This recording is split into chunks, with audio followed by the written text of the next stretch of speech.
Hey, yeah, aliveness. This is a document that I've wrote more than 6 years ago, and it will help you to feel more alive in the way that it has helped me to feel more alive. Let's take a look at that. Without any perfectionism, masterful preparation, clarity over content, objective of this video to realize that working on being alive is really the only option that there is. So that we know our goal, aliveness, and we know our motivation to get there. Everything else doesn't make sense and it doesn't feel right. With this strong motivation, I hope to unleash some great motivation within you to follow through on this course when doing so is really the only valid option. Outcome: feeling alive without needing to do anything for it. Initially, we train to get in touch with our feelings, but later we feel alive just by default, because it is our default. You came here out of unfulfillment. There are three aspects to fulfillment: aliveness, passion, and harmony and balance. Much more believable because fulfillment is a highly personalized journey. In this course, we focus on aliveness first. Aliveness comes from being in touch with one's own feelings, not from something that we do or don't do. We focus on aliveness first because all other exercises to follow to find fulfillment, like meditation and stripping away desires or uncovering one's life purpose of contribution to the world, don't work to find fulfillment when we still haven't learned to relate to our feelings in a mature way. I stand behind this 100%. We have to understand how to work with our own emotions, because wherever we go, whatever success or failure we're going to have, in whatever situation, circumstance we're going to end up, we have to interact with life. You can only lay in bed for so long. At some point you have to get up and get some food. At some point you have to connect with other people, because otherwise your energy caves in. You have to move in life. Life is movement. You have to go out, you have to do things, and so you're invariably going to be confronted with life and with other people and with the things of life, with the energies of life, with everything that happens. And so it is important that we learn how to relate to our feelings in a mature way. And forward we go. For aliveness, we need to get in touch with our feelings within. There are lots of aspects to aliveness that contribute to that. Physical exercise, nutrition, energetic healing, doing what you love, intimate relationships. But here we focus on getting in touch with our feelings because this is the most fundamental part. Also, getting in touch with our feelings, we experience peace and self-efficacy, which gives the energy in order to start doing sports, eating clean, and go to seminars or working on therapy, etc. This is the thing. When we neglect learning to focus on our emotions and how to feel them in the moment when they come up, there's a mechanism that we have. It's an interference mechanism. That means we can put our emotions aside, which is very important. In the moment where you have to take care of a toddler and some emotion comes up, you can't be just swayed away and don't take care of it. When you're a man or a woman and you're doing your work and you're attending to another person, you're attending to another family member or to a client, something comes up, a customer comes, you can't just be swayed away by your emotions. So this interference mechanism is very important for us to set our emotions aside.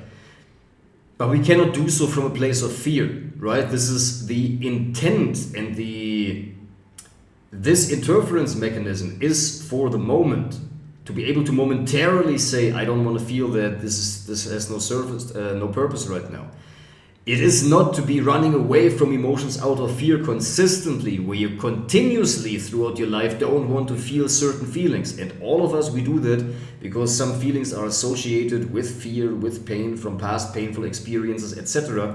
And so we use the same interference mechanism that is meant for the moment, and we use that habitually, continuously, and that gives rise to unaliveness, because once we shut off one emotion inside of us, we shut off all of the emotions inside of us to some degree.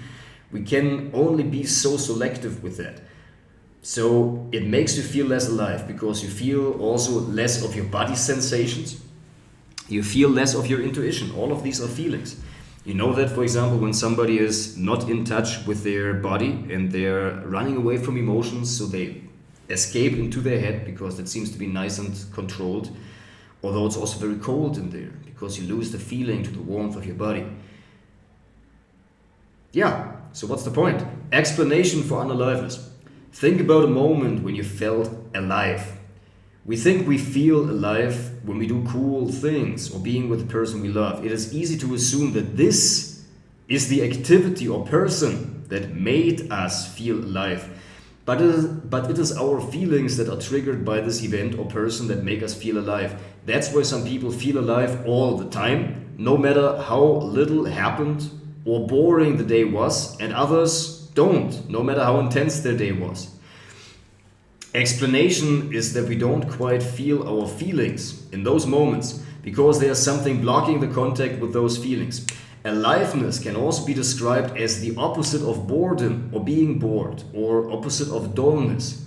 Because in everyday life we encounter so many things we don't want to feel, because if we felt them, it would confront us with the truth. So the reason why we don't want to feel is fear. So indirectly, fear leads to unaliveness. And unaliveness is death. So the fear of something actually creates the very thing that we are afraid of. Exactly.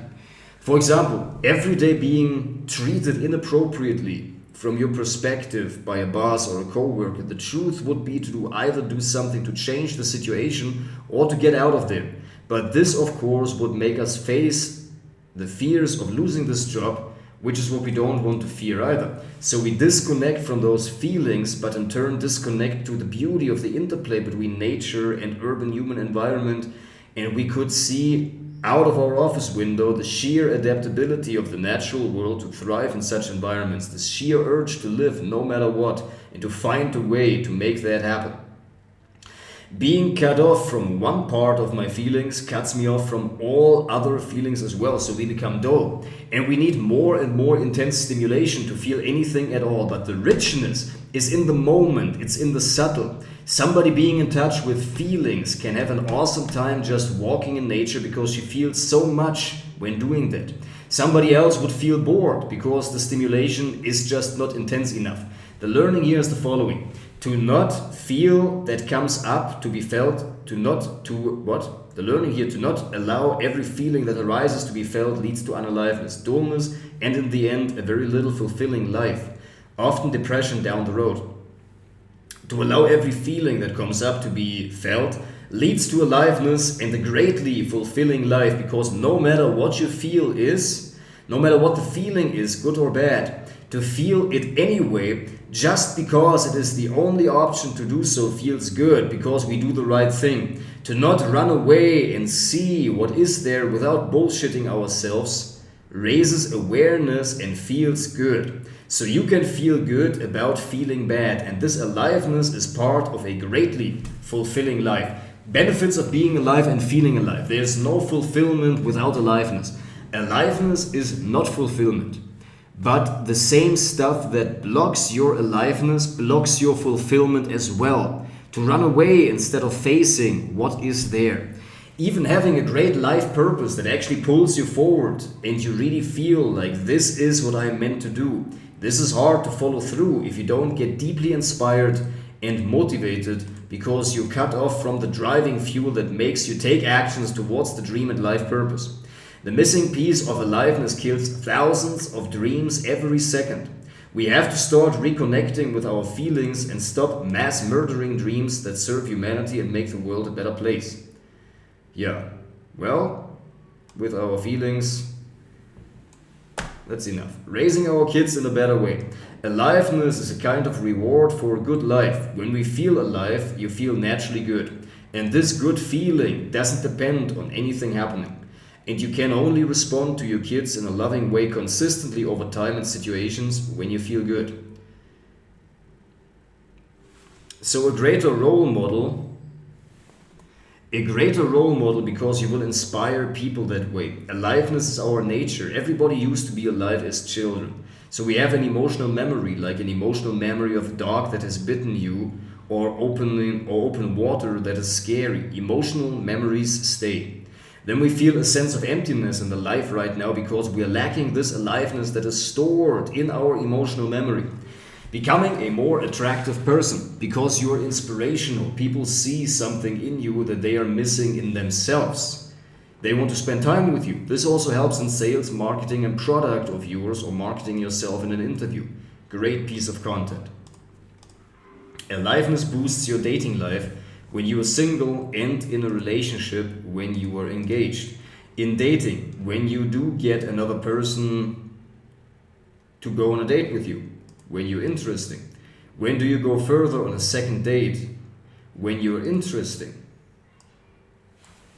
Aliveness is greatly interesting. When you are alive, people want to be close to you, as close as they can get. In a relationship, love is alive. Boredom also taints love on the deepest level. Being alive will help you to make a magnificent time out of just a walk by the river or in the park, because you bring a certain energy to the interaction. When we think about what it takes to be successful in dating or having a great relationship long term, is the balance between sexual tension and attraction at the level of body and deep connection on the level of spirit in terms of interests, worldview, passions, plans for the future. Both of that comes from aliveness. A person who is alive does not need to do much to have great interpersonal relationships. Finding solutions to your problems or at your work or business. Creativity comes from aliveness. Whether you write an essay for your personal collection or a term paper for university, being alive will help. Or a term paper. Transform health and prevent sickness down the road. Most diseases like diabetes, cancer, depression, or Alzheimer's have a long incubation period where we are following the wrong path, arguably.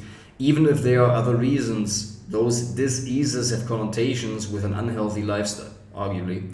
In being alive, you feel compelled to do the right things, to eat clean, to exercise, to share love to your partner, kids, co-workers, employees, etc. Because this is nature to feel alive, and in it then becomes very compelling to nature and expand this state, especially when we have encountered the gift of unaliveness before. Recap. The objective is to see that following through on this course really is the only option. Aliveness comes from being in touch with one's feelings. Dullness comes from being cut off from one's feelings. Aliveness has plentiful benefits that transform every area of your life, your relationships, career, self-esteem, spiritual growth, the money you earn, the kids you raise, everything. Nobody can argue that this is true. The question remaining is, do you believe in the connection between being in touch with one's feelings and aliveness? If so, then make the decision to follow through on this course. Video. 1. Masterful preparation. The spine of this course. Recap. We have seen that aliveness has, number 1, plentiful benefits and can transform your entire life, and that secondly, it comes from being in touch with one's feelings. When we have seen that the path to being alive is the only option that you have, everything else is running away. You have to stop at some point. Let's grow up and stop running away. So walking the path of getting in touch with feelings is the only option. The objection remaining was, do you believe that this course can teach you the way to aliveness that you can't escape? Do you believe that you can achieve aliveness? Outcome of this video. If you did decide to give this course a shot and all the commitment that you have at your disposal, and you believe that it is possible for you to regain your juice of life, then, number 1, we will learn the general structure of this course so we have a roadmap and check where we are in the process. Second, start appreciating your unaliveness. That is your starting point. General mindset. All we do as humans is because of the feeling it gives us. It is never our cognitive explanation, but the feelings behind that. Aliveness comes from being in touch with one's feelings. Being alive is our natural state. There's only stuff that's blocking it. To identify this stuff is to get clarity. Then you need to take life-altering choices so that you obey the rules of life and follow your heart. Being not alive is not a faulty condition, nor is it a personal trait. It is the result of an imbalance between our mentality and our emotionality. How to work with this course? Every video brings us to one understanding. Every following video builds on the understanding that we've made in the previous video. Suggested working method. Creating a Word document next to the video in split screen. On the top of that you write your meta learnings. They have priority, want to sink in and become part of your way of living. Underneath you write all other learnings that you want to integrate. New understandings and new perspectives that really hit you when hurt, will integrate most automatically because they create a major aha moment that is emotionally laden and in that way integrates almost by themselves. What you want to take note down is how to implement actions you take. Also your objections. With your objections, later on you can ask the question, why this is why it can't work. What would be a way that I can potentially make that work? Question mark. This is not a step-by-step course. I believe in this format in live interactive seminars, but not in an online education. Here you learn the principles and are on your own to implement this. I say on your own because the human psyche is incredibly complex, so is yours. Neither I nor any other online educator can include all of the what ifs and how does this apply to my specific case and the buts and address them. This works in a live dialogue but not through an online course. So the trade-off between the lower price than a seminar or a coaching is that you have to assert more self-responsibility to find the answers to the how do I apply this in my specific situation or case. This responsibility we have not learned and been educated to think that way in school. We tend to push away responsibility rather than owning it. But rest assured, this is a great life principle that applies to every human in this way, also to you. There is a way to make this work for you and you get the chance that this course suggests, the change that this course suggests. Overall structure of this course. Know your goal and your motivation, what we did before. Learn the structure of the course to get the best possible learning results, what we do now. The preparation for learning. The goal is structure and clarity. Number 1, appreciate the starting point. Appreciate your unaliveness. Number 2, learn about the major challenge and the human journey. Learning about the work. The goal is mental understanding. 3, listen to your heart. Get in touch with your feelings, emotions, body sensations, sentiments, intuition. The work for results. The goal is some real felt internal changes. 4, follow your heart. Make life-altering decisions. 5, the pitfalls and delusions. Learn from mistakes others made. The result for you is the goal of felt external changes. 6, the road towards fulfillment. Connection to a higher purpose of service to humanity. The result for humanity as well. The goal is the contribution for the sake of contribution. And a bonus video, interest you in other areas of my work. Goal, get you to purchase another course if you choose to. For you, go deep into another area where you seek improvement. Masterful preparation, goal, structure and clarity. Know your goal and your motivation. Module 1. Learn the structure of the course for best results. Exactly. Overall structure of this course. Masterful preparation. Goal is the mental understanding. The starting point is our unaliveness appreciated. That's module 2. Know what's going on, the major challenge and our human journey. This is module 3. Module 4 to 7. Listen to your heart. The goal is felt internal changes. The emotions, the most important element. Module 4. The body, gate to life change. Module 5. The treasure below the surface, the deeper sentiments and fulfillment. Module 6. Inner guidance, intuition. Module 7. Follow your heart. Goal, results. Make life-altering decisions. Module 8. Module 9 to 10. Masterful integration. The goal is to make it stick. The pitfalls. Avoid common misconceptions. Module 9. The road towards fulfillment. Connection to a service and purpose. Module 10. Bonus video goal. Additional input.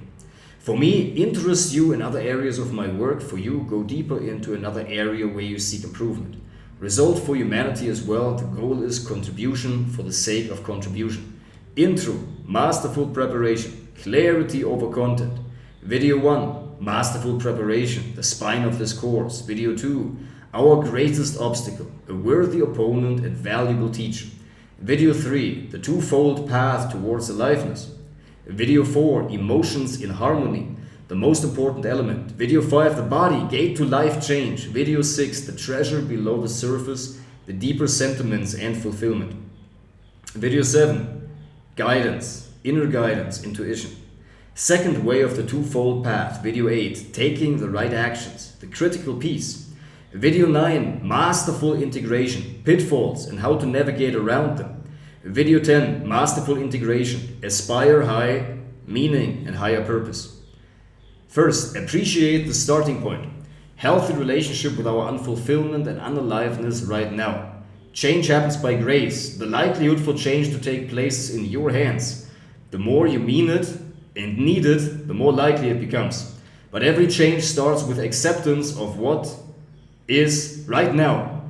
The rule of difference. Your unaliveness is a great gift because it gives rise to a subjectively greatly increased sense of fulfillment, of joy, once you have created this aliveness. They have brought you here to the tipping point. Fuel desire to change even after the tipping point. Great.